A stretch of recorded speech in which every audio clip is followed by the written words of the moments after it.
Hello everyone, आज इस session में हम डिस्कस करेंगे नॉन कॉन्स्टिट्यूशनल बॉडीज़। तो यहाँ हमारी चल रही है Indian polity by Lakshmikanth MCQ series. और इस सीरीज़ में हम लोग लक्ष्मीकांत के हर चैप्टर डिस्कस करते हैं थ्रू एमसीक्यू। तो ये हमारा लास्ट चैप्टर होने वाला है, यानी कि इस सीरीज़ की ये हमारी लास्ट वीडियो होने वाली है, जो है नॉन कॉन्स्टिट्यूशनल बॉडीज़। पूरी बुक हम लोग डिस्कस कर चुके हैं। इंडियन पॉलिटी बाय लक्ष्मीकांत, इस बुक के जितने भी इम्पॉर्टेंट चैप्टर्स थे वो सब हमने डिस्कस कर लिया है थ्रू एमसीक्यू। तो आप लोग जाके प्रैक्टिस कर सकते हैं। चैनल पे आपको डिस्क्रिप्शन बॉक्स में आप लोगों को लिंक मिल जाएगा प्लेलिस्ट का। और मैराथन वीडियो भी है पॉलिटी की, जो एमसीक्यू सीरीज़ है उसका मैराथन भी है चैनल पे, आप लोग वो भी जा करके देख सकते हैं। वहाँ से पूरी की पूरी पॉलिटी आप लोग प्रैक्टिस कर सकते हैं थ्रू एमसीक्यू। सो पीसीएस आ रहा है, यूपी पीसीएस है, बीपीएससी है, बहुत ज़्यादा इंपॉर्टेंट क्वेश्चंस हैं। ये आप लोग बहुत अच्छे से जाकर प्रैक्टिस कर सकते हैं, क्योंकि जितनी ज़्यादा प्रैक्टिस करेंगे उतना ज़्यादा आपके कॉन्सेप्ट्स क्लियर होंगे। तो यहाँ पे जो है इसमें हम डिस्कस करने वाले हैं 30 मोस्ट इंपॉर्टेंट एमसीक्यूज़, और टॉपिक है हमारा नॉन कॉन्स्टिट्यूशनल बॉडीज़। तो यहाँ पे फर्स्ट क्वेश्चन है, which of the following bodies is a statutory body. तो इनमें से पूछ रहे हैं कि स्टैट्यूटरी बॉडी कौन सी है। सो यहाँ पे election commission of India. Election commission of India की अगर हम बात करें तो ये है हमारी कॉन्स्टिट्यूशनल बॉडी, एंड ये कॉन्स्टिट्यूशनल बॉडी है अंडर आर्टिकल 324। तो आर्टिकल्स बहुत इंपॉर्टेंट है, हर वीडियो में मैं आपके साथ डिस्कस करती हूँ। आर्टिकल्स जो भी इंपॉर्टेंट होते हैं वो आपके साथ डिस्कस करती हूँ। सो यहाँ पे इलेक्शन कमीशन ऑफ इंडिया की अगर हम बात करें तो ये कॉन्स्टिट्यूशनल बॉडी है, ना कि स्टैट्यूटरी बॉडी। इसका आर्टिकल क्या है? आर्टिकल है 324। यहाँ पूछ रहे हैं स्टैट्यूटरी बॉडी, सो ये हमारा नहीं होगा। सेकेंड है नीति आयोग। सो नीति आयोग जो है, ना तो ये स्टैट्यूटरी बॉडी है, ना ही ये कॉन्स्टिट्यूशनल बॉडी है। ये बेसिकली एग्जीक्यूटिव ऑर्डर के थ्रू इस्टेब्लिश किया गया था। तो यहाँ पे हमारा सेकंड ऑप्शन जो हो जाएगा ये भी हमारा इनकरेक्ट है। ये बेसिकली जो इस्टेब्लिश हुआ है 2015 में हुआ है। नीति आयोग 2015 में इस्टेब्लिश हुआ है विया कैबिनेट रिजोल्यूशन। देन थर्ड है यहाँ पे हमारा central vigilance commission. So central vigilance commission की अगर हम बात करें तो ये इनिशियली जो बेसिकली फॉर्म हुआ था, ये एग्जीक्यूटिव रिजोल्यूशन के थ्रू हुआ था 1964 में। सेंट्रल विजिलेंस कमीशन जो है 1964 में एक एग्जीक्यूटिव ऑर्डर के थ्रू इस्टेब्लिश किया गया था, बट इसको बाद में फिर स्टैट्यूटरी स्टेटस मिला 2003 में through central vigilance commission act 2003 के तहत ये स्टैट्यूटरी बॉडी क्रिएट की गई थी एज ए स्टैट्यूटरी बॉडी। सो यहाँ पे 3 जो होगा वो हमारा राइट आंसर हो जाएगा। हमसे यहाँ करेक्ट पूछ रहे थे, स्टैट्यूटरी बॉडी बतानी थी हमने। सो स्टैट्यूटरी बॉडी है central vigilance commission. So option C जो हो जाएगा ये हमारा राइट आंसर हो जाएगा, only 3। The next question is which of the following is not a statutory body. So आपको ये क्वेश्चंस आते हैं एग्जाम में, आपने बहुत बार देखा होगा। स्टैट्यूटरी बॉडीज़ बतानी होती है या कॉन्स्टिट्यूशनल बॉडीज़ बतानी होती है, ऑप्शंस होते हैं, उनमें से आपको चूज़ करना होता है। सो ये बहुत अच्छे से क्लियर होना चाहिए, कौन सी स्टैट्यूटरी बॉडी है, कौन सी कॉन्स्टिट्यूशनल बॉडी है, आर्टिकल कौन सा है, अगर कॉन्स्टिट्यूशनल बॉडी है तो उसके पावर्स क्या हैं, ये सारी चीज़ें अच्छे से क्लियर होनी चाहिए। सो यहाँ क्या है, नॉट अ स्टैट्यूटरी बॉडी, ठीक है। सो national human rights commission, NITI Aayog, central information commission and Lokpal. तो यहाँ पे अगर हम बात करते हैं सो यहाँ पे हमारा आंसर जो हो जाएगा वो हो जाएगा नीति आयोग। हमने ऊपर ही डिस्कस किया था, ये क्या है, ये एक एग्जीक्यूटिव ऑर्डर के थ्रू 2015 में इस्टेब्लिश हुआ है। बट यहाँ पे बाकी भी देख लेते हैं, जैसे यहाँ पे है नेशनल ह्यूमन राइट्स कमीशन। सो नेशनल ह्यूमन राइट्स कमीशन एक स्टैट्यूटरी बॉडी है, और ये कौन से एक्ट के थ्रू इस्टेब्लिश की गई है? ये की गई है protection of human rights act 1993 के तहत। सो ये आपको पता होना चाहिए, 1993 में इस्टेब्लिश किया गया था इसे, नेशनल ह्यूमन राइट्स कमीशन। ये एक स्टैट्यूटरी बॉडी है, 1993 में इस्टेब्लिश किया गया था। एक्ट था हमारा protection of human rights act 1993। वहीं अगर हम बात करते हैं सेंट्रल इंफॉर्मेशन कमीशन, तो ये जो है सीआईसी इस्टेब्लिश हुआ है आरटीआई एक्ट 2005 में इस्टेब्लिश किया गया है सेंट्रल इंफॉर्मेशन कमीशन को। वहीं अगर हम बात करते हैं लोकपाल की, तो लोकपाल भी क्या है, कि स्टैट्यूटरी बॉडी है, एंड ये इस्टेब्लिश हुआ है Lokpal and Lokayukta act of 2013 के तहत। सो यहाँ पे जो था ये इंपॉर्टेंट टैक्स वगैरह ये मैंने आपको बता दिया है। यहाँ पे आंसर हो जाएगा हमारा नीति आयोग। बोल रहे थे हमसे क्या, नॉट अ स्टैट्यूटरी बॉडी, तो ये कोई स्टैट्यूटरी बॉडी नहीं है, कोई कॉन्स्टिट्यूशनल बॉडी नहीं है। नीति आयोग एक एग्जीक्यूटिव ऑर्डर के थ्रू इस्टेब्लिश किया गया था, और इसने रिप्लेस किया था प्लानिंग कमीशन को। The next question is the central vigilance commission, वही जो हमने अभी CVC ऊपर देखा था, central vigilance commission was recommended by which of the following committees. तो पहले हमने ये डिस्कस किया था कि एग्जीक्यूटिव ऑर्डर के थ्रू इस्टेब्लिश हुई थी 1964 में, देन इसे 2003 में एग्जीक्यूटिव बॉडी का स्टेटस मिला। तो यहाँ पे जो है सेंट्रल विजिलेंस कमीशन कह रहे हैं जब ये 1964 में इस्टेब्लिश हुई थी बेसिकली एग्जीक्यूटिव ऑर्डर के थ्रू, तो ये कौन सी कमिटी ने रेकमेंड किया था। सो यहाँ पे कमेटी का नाम पूछ रहे हैं तो वो थी संथनम कमेटी। सो ऑप्शन सी जो हो जाएगा ये हमारा राइट आंसर हो जाएगा, संथनम कमेटी। सो इसको अपॉइंट किया गया था करप्शन वगैरह को लुकआउट करने के लिए, तो यहाँ पे संथनम कमेटी जो हो जाएगी ये बिल्कुल करेक्ट ऑप्शन है। इसने रिकमेंड किया था कि सेंट्रल विजिलेंस कमीशन की इस्टेब्लिशमेंट करनी चाहिए करप्शन को, बेसिकली करप्शन वगैरह देखने के लिए, एड्रेस करने के लिए करप्शन को। तो यहाँ पे जो राइट आंसर हो जाएगा वो हो जाएगा हमारा संथनम कमीशन। सरकारिया कमीशन जो थी ये किससे रिलेटेड थी, सरकारिया कमीशन हमारी थी state and centre state relations, centre state relation से रिलेटेड थी हमारी सरकारिया कमीशन। पुंची कमीशन जो है वो ही एस्टैब्लिश 2007 में सेटअप हुई थी पुंची कमीशन, एंड ये भी किसके लिए थी, सेंटर एंड स्टेट के रिलेशनशिप के लिए, रिलेशन के लिए। सो यहाँ पे जो है हमारा राइट आंसर था Santhanam commission. So option C is the right answer. The next question is which of the following is और are true regarding Lokpal. So Lokpal से रिलेटेड हमने यहाँ पे करेक्ट स्टेटमेंट बतानी है। सो स्टेटमेंट 1 है, Lokpal it is appointed by the president. So Lokpal को president appoint करते हैं, यहाँ पे ये बिल्कुल करेक्ट स्टेटमेंट है, Lokpal is appointed by the president. और ये एक्ट कौन सा है, लोकपाल एंड लोक आयुक्त एक्ट 2013। सो यहाँ पे स्टेटमेंट 1 हमारी बिल्कुल करेक्ट हो जाती है। सेकंड स्टेटमेंट है the prime minister is with in its jurisdiction. तो प्राइम मिनिस्टर जो है लोकपाल की ज्यूरिसडिक्शन के अंडर होते हैं, ये मतलब लोकपाल जो है अगर प्राइम मिनिस्टर के अगेंस्ट भी करप्शन का कोई केस है तो लोकपाल उसको भी लुकआउट करेंगे। तो ये बोल रहे हैं बेसिकली यहाँ पे। तो अगर हम प्राइम मिनिस्टर की बात करते हैं तो इसमें कुछ कंडीशंस हैं, मतलब रिटर्न अप्रूवल लेना होता है और रिटर्न अप्रूवल चाहिए इंक्वायरीज़ के लिए, ठीक है। तो यहाँ पे जो है सेकेंड स्टेटमेंट की अगर हम बात करें सो ये स्टेटमेंट भी हमारी बिल्कुल करेक्ट हो जाती है। थर्ड स्टेटमेंट है Lokpal can take suo motu cognizance. तो लोकपाल जो है वो इनिशिएट कर सकते हैं कंप्लेंट्स खुद भी, सो मोटो मतलब खुद से ही कंप्लेंट कर लेना, फाइल खुद से ही इंक्वायरी स्टार्ट कर देना, तो ये पावर भी है लोकपाल के पास। तो यहाँ पे थर्ड स्टेटमेंट जो है ये भी हमारे बिल्कुल करेक्ट हो जाती है, सो मोटो भी कर सकते हैं इन्वेस्टिगेशन, और अगर कोई कंप्लेंट रिसीव होती है तब भी। सो यहाँ पे तो तीनों ही स्टेटमेंट्स हमारी बिल्कुल करेक्ट है, राइट आंसर हो जाएगा all of the above. So option D is the right answer, 1, 2 and 3, 1, 2 and 3 is the right answer. Next है which of the following is a quasi judicial body. So quasi judicial body इनमें से कौन सी है। सो नीति आयोग नहीं होगा, national human rights commission, finance commission, planning commission. So the right answer is national human rights commission. So national human rights commission के पास जो है सिविल कोर्ट्स की भी पावर होती है अगर वो किसी केस में इंक्वायरी कर रही होती है, इन्वेस्टिगेट कर रही होती है, ठीक है। तो यहाँ पे quasi judicial function, quasi judicial जो बॉडी है वो है नेशनल ह्यूमन राइट्स कमीशन। वो जो ह्यूमन राइट्स वायलेशंस होते हैं तो ये पावर होती है कि वो इन्वेस्टिगेट कर सकती है, ये बॉडी जो है national human rights commission investigate कर सकती है अगर ह्यूमन राइट्स वायलेशंस हो रहे हैं तो, ठीक है। और इस वक्त जब ये इन्वेस्टिगेट करती है तो इसके पास सिविल कोर्ट्स के पूरी पावर होती है। और इसका जो एक्ट था वो हमने ऊपर डिस्कस किया था, human rights act 1993, protection of human rights act 1993।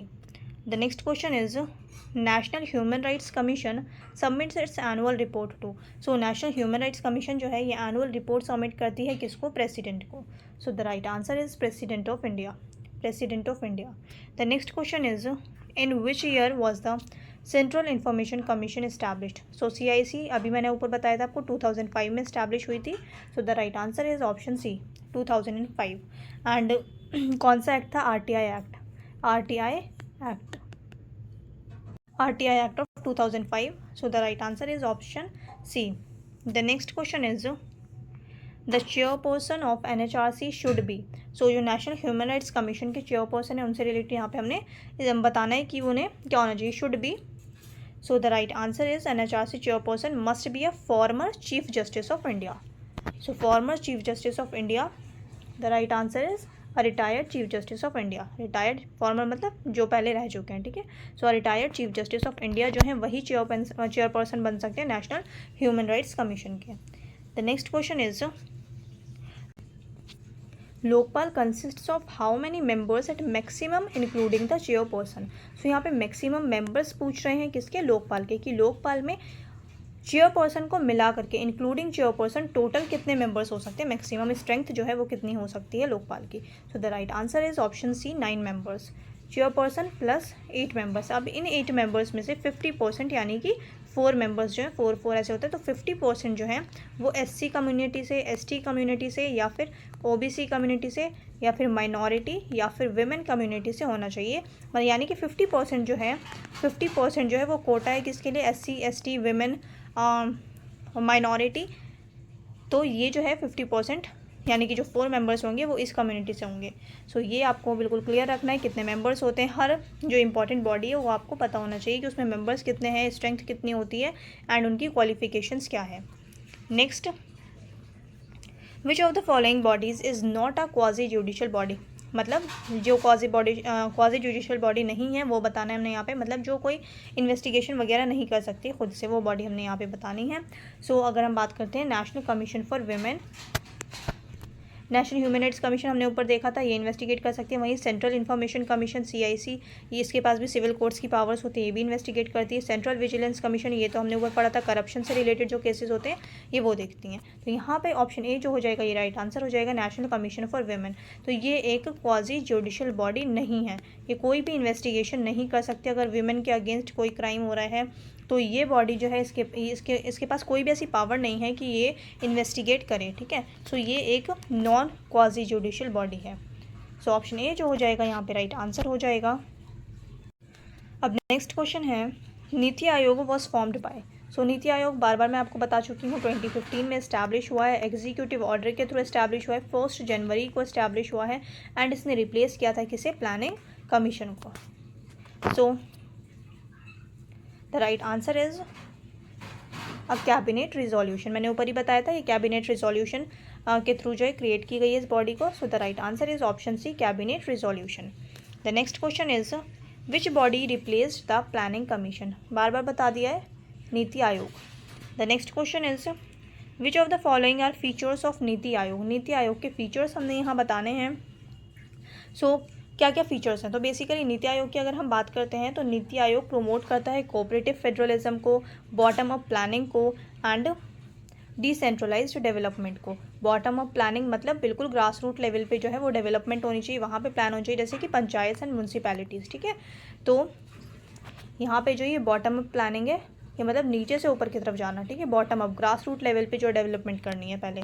तो यहाँ पे जो है तीनों ही चीज़ है नीति आयोग का फीचर है कि बेसिकली नीति आयोग किसको प्रमोट करती है, कोऑपरेटिव फेडरलिज्म को, cooperative federalism, bottom up planning, decentralised development. So 1, 2 and 3 तीनों ही हमारा करेक्ट है। The right answer is option D, all of the above 1, 2 and 3। The next question is the chief information commission यानी कि CIC holds office for a term.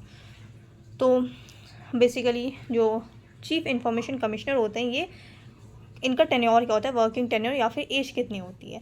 सो जो chief information commissioner हैं या फिर इंफॉर्मेशन कमिश्नर्स जो होते हैं ये 3 ईयर्स होती है, इनका जो टेन्योर होता है 3 ईयर्स या फिर 65 ईयर्स ऑफ एज, दोनों में से जो भी पहले हो जाए। यानी कि फॉर एग्जांपल अगर कोई 60 ईयर्स का पर्सन है, ठीक है, और इन्हें अगर चीफ इंफॉर्मेशन कमिश्नर बनाया जाता है तो ये 63 एज के जब हो जाएंगे यानी कि 3 साल इनका पूरा हो जाएगा, तो इन्होंने पूरा 3 साल अपना कंप्लीट किया, ठीक है। वहीं अगर कोई 64 ईयर्स का है पर्सन, उसे हमने अपॉइंट किया, वो अपॉइंट होते हैं as a chief information commission, but जो मैक्सिमम एज है वो कितनी है, 65 ईयर्स। तो 3 ईयर्स तो कंप्लीट नहीं होंगे इनके वर्किंग टेन्योर का, बट पहले क्या हो जाएंगे, 65 एज के पहले ही हो जाएंगे। तो ये पूरा फिर टेन्योर नहीं करेंगे क्योंकि 65 ईयर्स एज इनकी पहले ही कंप्लीट हो चुकी है। तो दोनों में से जो भी पहले हो जाए, या तो 3 ईयर्स या फिर 65 ईयर्स ऑफ एज, तो जो भी कंडीशन पहले पूरी हो जाती है उसके अकॉर्डिंग ये वर्क करते हैं chief information commissioner. So the right answer is 3 years और 65 years of age. Option A is the right answer, 3 years or 65 years of age. The next question is the tenure and service conditions of members of NHRC are decided by. So National human rights commission का पूछ रहे हैं यहाँ पे कि जो इनकी tenure होता है, सर्विस एंड कंडीशंस जो हैं NHRC के मेंबर्स की, वो कौन डिसाइड करता है। सो अगर हम डिसाइड करने की बात करें तो कौन डिसाइड करता है, ह्यूमन राइट्स एक्ट के थ्रू जो है उसको डिसाइड किया जाता है 1993। सो ऑप्शन सी जो हो जाएगा ये राइट आंसर हो जाएगा हमारा। नेक्स्ट है the jurisdiction of Lokpal does not extend to. So Lokpal के अंडर कौन नहीं आते, मतलब लोकपाल की ज्यूरिसडिक्शन में कौन नहीं आता, मतलब लोकपाल किसके ऊपर इन्वेस्टिगेशन नहीं कर सकते हैं। यहाँ पे ये पूछ रहे हैं हमसे, prime minister, chief minister, NGOs receiving government funds and जजेस of the supreme court. So the right answer is जजेस ऑफ द सुप्रीम कोर्ट। सो जजेस ऑफ द सुप्रीम कोर्ट जो है वो लोकपाल की ज्यूरिसडिक्शन में नहीं आती है, ठीक है। ज्यूडिशरी जो है वो लोकपाल की ज्यूरिसडिक्शन में आती ही नहीं है, चाहे वो सुप्रीम कोर्ट के जजेस हों चाहे वो हाई कोर्ट के जजेस हों, ठीक है। So the right answer is option D, जजेस ऑफ द सुप्रीम कोर्ट। अगर हाई कोर्ट होता तो वो भी हमारा करेक्ट होता। सो option D is the right answer. The next question is national disaster management authority NDMA was created under. So national disaster management authority जो है ये क्रिएट की गई है किसके अंडर, NDMA को जो सेटअप किया गया था वो डिज़ास्टर मैनेजमेंट एक्ट 2005 के थ्रू क्रिएट किया गया था। So the right answer is option A. The next question is the central vigilance commissioner is appointed by the president. So central vigilance commissioner को अपॉइंट कौन करते हैं, प्रेसिडेंट। ये हमने देखा था। On recommendation of a committee who among the following is not a member of that committee. So एक committee होती है, वो डिसाइड करती है, वो नाम सजेस्ट करती है प्रेसिडेंट को, देन प्रेसिडेंट अपॉइंट करते हैं उस मेंबर को जो ये कमेटी नाम देती है, ठीक है। सो पूछ रहे हैं इसमें कि ये जो कमेटी डिसाइड करती है कि कौन से कौन सेंट्रल विजिलेंस कमिश्नर बनेंगे, कौन नहीं अपॉइंट किए जाएंगे। तो इस कमेटी के अंदर, इस कमेटी में जो मेंबर्स होते हैं, तो इसमें पूछ रहे हैं कि ये जो ऑप्शंस हैं इनमें से कौन नहीं होते मेंबर, ठीक है, not a member of that committee. So यहाँ पे अगर हम बात करते हैं कमेटी में कौन कौन मेंबर्स होते हैं, सो ये कमेटी जो होती है इसमें 3 मेंबर्स होते हैं। 3 मेंबर कमेटी होती है। इसके अंदर होते हैं प्राइम मिनिस्टर जो कि चेयरपर्सन होते हैं कमेटी के, देन होम मिनिस्टर एंड एक होते हैं leader of opposition in Lok Sabha. So ये 3 मेंबर्स होते हैं, prime minister, home minister, leader of opposition in Lok Sabha. So यहाँ पे अगर हम देखें प्राइम मिनिस्टर होते हैं, होम मिनिस्टर होते हैं, leader of opposition in Lok Sabha. So the right answer is union minister of law and justice. यहाँ कह रहे थे नॉट अ मेंबर। सो इस कमेटी के मेंबर कौन नहीं होते, जो लॉ मिनिस्टर होते हैं वो इस कमेटी के मेंबर नहीं होते हैं। So union minister of law and justice. So option D is the right answer. The next question is the power to remove the chairperson of the central information commission lies with. So जो power होती है remove करने की chairperson को, central information commission के chairperson को जो remove करने की पावर होती है वो बेसिकली किसके पास होती है, तो ये पावर होती है president of India. Option A is the right answer, president of India. And ये किस एक्ट के तहत होता है, वे हम बार बार डिस्कस कर चुके हैं, RTI act of 2005 RTI act of 2005। और ये रिमूव जो किया जाता है ये सुप्रीम कोर्ट के इंक्वायरी के बाद रिमूव किया जाता है, ये भी आपको पता होना चाहिए। Next question is which of the following bodies is directly responsible for implementing SDGs in India. यानी कि जो सस्टेनेबल डेवलपमेंट गोल्स हैं उनको इम्प्लीमेंट करने के लिए कौन सी बॉडी जो है वो डायरेक्टली रिस्पॉन्सिबल है। सो कौन सी बॉडी या कौन सी मिनिस्ट्री जो होती है वो डायरेक्टली रिस्पॉन्सिबल होती है। सो नीति आयोग। नीति आयोग जो है वो नोडल बॉडी है जो इम्प्लीमेंट करती है sustainable development goals in India. So option C is the right answer. The next question is the first Lokpal of India was. तो ऐसे क्वेश्चन से फैक्चुअल क्वेश्चन पूछे जाते हैं एग्जाम्स में। सो फर्स्ट लोकपाल पूछ रहे हैं कि फर्स्ट लोकपाल जो है वो कौन थे। सो जस्टिस पिनाकी चंद्र घोष जो थे वो फर्स्ट लोकपाल थे, जस्टिस पिनाकी चंद्र घोष। सो ये जो हैं अपॉइंट किए गए थे 2019 में।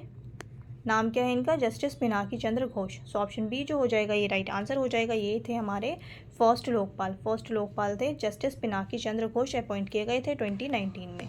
The next question is which of the following commissions can summon witnesses and documents like a civil court. मतलब यही पूछ रहे हैं कि सिविल कोर्ट की पावर्स इनमें से कौन सी कमीशन के पास होती है। सो यहाँ पे हमने डिसाइड किया था नेशनल ह्यूमन राइट्स कमीशन के पास होती है, और ये CIC जो है information commissioner, central information commission and NCW। So NCW की अगर हम बात करें सो नेशनल कमीशन ऑफ वुमेन, ये हमने ऊपर डिस्कस किया था, ये एक non judicial body, non quasi judicial body है, ठीक है। तो इसके पास ये पावर नहीं होती। सो यहाँ पे ऑल ऑफ द अबव नहीं होगा, यहाँ पे A and B, both A and B होता तो ये हमारा राइट आंसर होता। सो ए एंड बी जो होगा ये हमारा राइट आंसर होगा। तो यहाँ ऑप्शन में गड़बड़ है, आप लोग देख लीजिएगा, ए एंड बी जो होगा ये आंसर होगा हमारा। The next question is which of the following is और are not under the jurisdiction of NHRC। So national human rights commission के ज्यूरिसडिक्शन में कौन सी चीज़ इनमें से नहीं आती है, ये बताना है हमने। सो फर्स्ट है आर्मी एंड पैरामिलिट्री फोर्स। सो यहाँ पे स्टेटमेंट 1 हमारी बिल्कुल करेक्ट है, आर्मी एंड पैरामिलिट्री फोर्स जो है वो NHRC के ज्यूरिसडिक्शन में नहीं आती है। सेकेंड है प्राइवेट कंपनीज, थर्ड है सिविल सर्वेंट्स। सो अगर हम बात करते हैं प्राइवेट कंपनीज़ की, तो प्राइवेट कंपनीज जो हैं वो भी नेशनल ह्यूमन राइट्स कमीशन की ज्यूरिसडिक्शन में प्राइवेट कंपनीज भी इंक्लूड नहीं होती हैं। देन यहाँ पे सिविल सर्वेंट्स।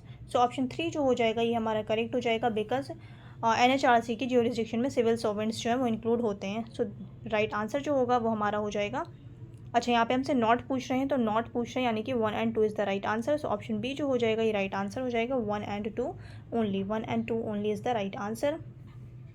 नेक्स्ट है which of the following is true about the central information commission. So central information commission से रिलेटेड हमने करेक्ट स्टेटमेंट बतानी है। So it hears appeals under RTI act. So ये हम डिस्कस कर चुके हैं। सो स्टेटमेंट 1 हमारी बिल्कुल करेक्ट है, इट डिसीजंस आर बाइंडिंग। सो अगर हम बात करते हैं सेंट्रल इन्फॉर्मेशन कमीशन की, तो सेंट्रल इन्फॉर्मेशन कमीशन की जो डिसीजंस होते हैं वो बाइंडिंग होते हैं। सेकेंड स्टेटमेंट हमारी बिल्कुल करेक्ट है। Then it can impose penalties. तो यहाँ पे थर्ड स्टेटमेंट भी हमारी बिल्कुल करेक्ट है, ये पेनल्टीज़ जो है वो भी इम्पोज कर सकती है। सो यहाँ पे थर्ड, सेकेंड एंड फर्स्ट तीनों ही बिल्कुल करेक्ट हैं। So the right answer is option D, 1, 2 and 3।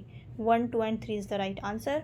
Next है the national commission for women was created in the year. So national commission for women जो है ये कौन से ईयर में इस्टेब्लिश की गई थी, इसे इस्टेब्लिश किया गया था 1992 में under the national commission for women act 1990। ये एक्ट जो है ये 1990 का है, बट ये बॉडी जो क्रिएट हुई है ये 1992 में हुई है। तो ये आपको अच्छे से याद रखना, 1990 एक्ट है, national commission for women act 1990, but ये बॉडी जो फॉर्म हुई है नेशनल कमीशन फॉर वीमेन, इसको क्रिएट किया गया है 1992 में। So the right answer is option B, 1992। तो ये कंफ्यूज करने के लिए ऐसे ऑप्शंस देते हैं। अब देखिए यहाँ पे 1990 भी ऑप्शन में दिया हुआ था, बट ये हमारा राइट आंसर नहीं होगा। एक्ट है 1990 में, बट ये बॉडी जो क्रिएट की गई है ये 1992 में क्रिएट की गई है। The next question is who appoints the chairperson of the National Commission for Protection of Civil Right Child Rights। सो जो चाइल्ड राइट्स कमीशन है इसके चेयरपर्सन को कौन अपॉइंट करता है। सो कौन अपॉइंट करते हैं, minister of women and child development. So यहाँ पे प्रेसिडेंट अगर आ जाए तो प्रेसिडेंट करेक्ट नहीं होगा, ठीक है, इस वजह से यहाँ पे क्वेश्चन इंक्लूड किया गया था। So the right answer is option C, minister of women and child development जो है ये अपॉइंट करते हैं चेयरपर्सन को NCPCR के under the commission for protection of child rights act 2005 के तहत। So option C is the right answer. The next question is the maximum number of information commissioners allowed under the RTI act. So जो maximum number है information commissioners के कितने हो सकते हैं, maximum number RTI act 2005 के तहत। So the right answer is 10 + 1 chief IC, यानी कि chief information commissioner plus 10 members. The next question is which body advises on vigilance matters in central government organisation. So इसका answer आपको पता होना चाहिए, हम लोग ऊपर डिस्कस कर चुके हैं बहुत बार, central vigilance commission. Option C is the right answer, central vigilance commission. The next question is which of the following is non statutory and non constitutional body. So the right answer is NITI Aayog. सबसे पहले discuss किया था हमने, ये video start की थी कि नीति आयोग ना तो स्टैट्यूटरी बॉडी है ना ही ये कॉन्स्टिट्यूशनल बॉडी है। सो यहाँ पे वही कह रहे हैं, non statutory body and non constitutional body, इनमें से कौन सी है। So the right answer is NITI Aayog. The next question is NHRC क्या है, CBSE एंड NCW, ये तीनों ही जो है ये स्टैट्यूटरी बॉडीज़ हैं। यहाँ पे नीति आयोग जो है ये तो non statutory and non constitutional body है। The right answer is NITI Aayog. The next question is which statement is incorrect regarding the central information commission. So यहाँ पे इनकरेक्ट बताना है हमने कि सेंट्रल इन्फॉर्मेशन कमीशन से रिलेटेड यहाँ पे इनकरेक्ट स्टेटमेंट जो है वो कौन सी है। So its decision are final and binding, ये हमने डिस्कस किया था, ये बिल्कुल करेक्ट स्टेटमेंट है, हमने यहाँ पे इनकरेक्ट बतानी है। सेकंड है it is a multi member body, ये भी बिल्कुल करेक्ट है। अभी हमने देखा 10 + 1 मेंबर, यानी कि 1 जो ये चीफ चेयरपर्सन एंड 10 जो है अदर मेंबर्स हैं, तो ये मल्टी मेंबर बॉडी है, ये भी बिल्कुल करेक्ट है। Then it can review RTI policies C जो है ये हमारा इनकरेक्ट हो जाएगा, बिकॉज सेंट्रल इंफॉर्मेशन कमीशन जो है ये आरटीआई पॉलिसीज़ को रिव्यू नहीं कर सकती है। तो लास्ट है, it was established in 2005। So यहाँ पे डी बिल्कुल करेक्ट है। The right answer is C, because हमसे इनकरेक्ट पूछ रहे थे। सो इनकरेक्ट यानी कि जो गलत है, तो यहाँ पे ऑप्शन सी जो है ये हमारा बिल्कुल इनकरेक्ट है। So the right answer is option C. I hope आप लोगों ने अच्छे से प्रैक्टिस की होगी। तो आज हमारी जो है इंडियन पॉलिटी बाय लक्ष्मीकांत की पूरी MCQ सीरीज़ जो है ये कंप्लीट होती है। आई होप आप लोगों ने अच्छे से प्रैक्टिस की होगी और आप लोग मैराथन जाके देख लीजिएगा, अच्छे से प्रैक्टिस कर लीजिएगा। बहुत इंपॉर्टेंट क्वेश्चंस हमने पूरी सीरीज़ में डिस्कस किए हैं, हर चैप्टर कवर किया है, बहुत अच्छे से कवर किया है। जो भी इंपॉर्टेंट क्वेश्चंस बन सकते थे वो सब हमने यहाँ पे डिस्कस किए हैं। आप लोगों के लिए बहुत हेल्पफुल रहने वाले हैं ये क्वेश्चंस। सो अपने दोस्तों के साथ भी शेयर कर दीजिए। एंड और किसी टॉपिक पे और किसी सब्जेक्ट पे वीडियो चाहिए तो कमेंट बॉक्स में ज़रूर बताएं। अब मिलते हैं नेक्स्ट सेशन में किसी और सब्जेक्ट के साथ। सो ज्योग्राफी स्टार्ट हो चुकी है चैनल पे, आप लोग उसकी भी वीडियोस जाके देख सकते हैं। डिस्क्रिप्शन बॉक्स में आप लोगों को लिंक मिल जाएगा। मैराथन वीडियो ज़रूर देख लेना है आप लोगों ने, बहुत इंपॉर्टेंट क्वेश्चंस हैं। इंडियन हिस्ट्री सीरीज़ भी साथ में चल रही है। एंशंट हिस्ट्री पूरी कंप्लीट हो चुकी है एंड मिडिवल हिस्ट्री भी ऑलमोस्ट कंप्लीट हो चुकी है एंड मॉडर्न भी बहुत जल्दी स्टार्ट होने वाली है। एंड जो UPPCS है 12 अक्टूबर को UPPCS है और इसके जो हैं प्रीवियस ईयर पेपर 5 ईयर्स कि जो लास्ट 5 ईयर्स के पेपर्स जो हैं वो हम डिस्कस कर रहे हैं, सब्जेक्ट वाइज डिस्कस कर रहे हैं। पॉलिटी का चैनल पे ऑलरेडी अपलोड हो चुका है, आप लोग जाके देख सकते हैं। अब मिलते हैं नेक्स्ट वीडियो में। अपने दोस्तों के साथ ज़रूर शेयर करें।